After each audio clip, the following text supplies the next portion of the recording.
All right, so today we're going to jump right into day one of RuiEnglish's Creative Thinking in Action course. We're going to unpack this core idea that creativity, well, it isn't some magical gift. It's actually a practical skill for your everyday life, your studies, and your work.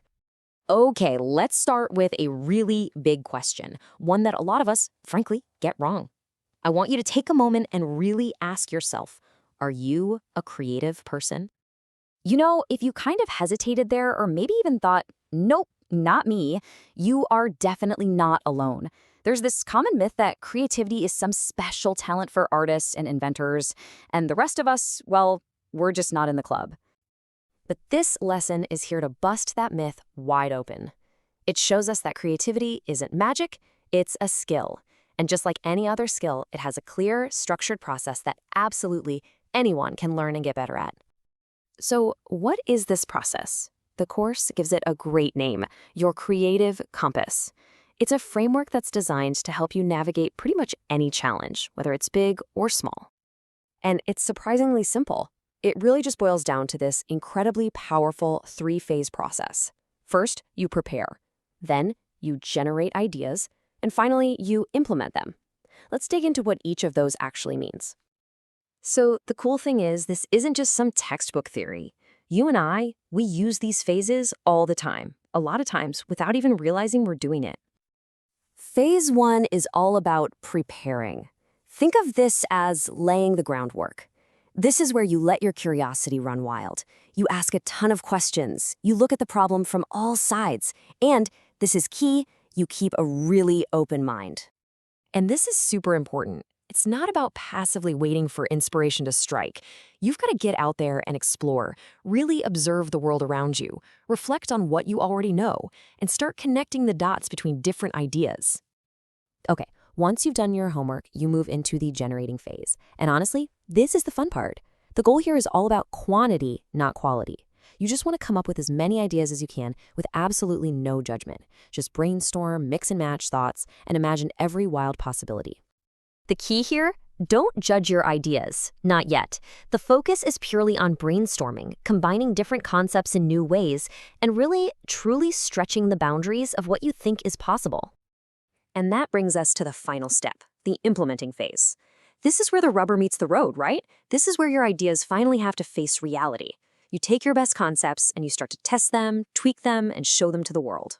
So yeah, the big idea here is turning thoughts into things. You have to actually test your idea in the real world, be totally ready to adapt it based on what you learn, and be able to explain why it's valuable. And you know what's wild? We do this all the time without even thinking about it. Take this amazing example about cooking. You prepare by seeing what you've got in the fridge.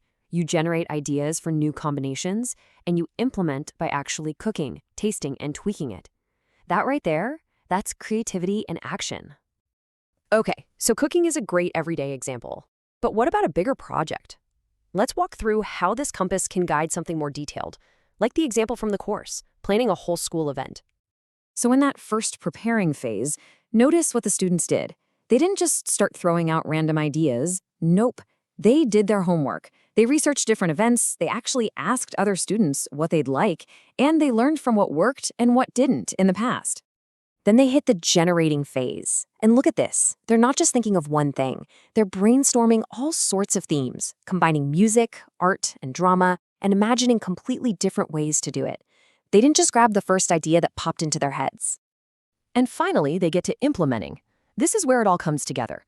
They pick a theme, they make a real schedule, and they test the practical stuff, like making sure the sound system works. Then they take that solid, well-thought-out plan and present it for approval. It goes from a vague idea to a real plan of action. See? When you break it down like that, it's so much less intimidating. Knowing there's a structure is honestly super empowering. It shows us that creativity isn't some random force out there. It's an identity we can actually build for ourselves. This quote from someone in the course just nails it. They said they didn't expect creativity to have a structure. But once they saw these three phases, they started seeing that even tiny decisions can be a creative process. It just makes it all feel so much more possible. So this is all great, but how do you start making this your own? How do you build that creative identity for yourself, like right now? Well, the course gives us a really simple but powerful exercise to get the ball rolling. The exercise is to create a 3-word personal creative profile. Just think for a second about what drives your creativity. Are you naturally curious? Are you really persistent, imaginative? Putting words to your own style helps you recognize and really lean into your personal strengths. And really, that's what this all boils down to. This is the big takeaway. Creative thinking is not some fringe skill for a select few. It is a fundamental human skill. It's how we solve problems, how we adapt, and how we make things better in everything we do. So, at the end of the day, the question changes. It's not, am I creative anymore? It's, how am I going to use my creativity? You've got the compass now. Prepare, generate, implement. So think about it. Where can you apply this? At home? At school? At work? This process can help you think better and act smarter. So where will it take you next?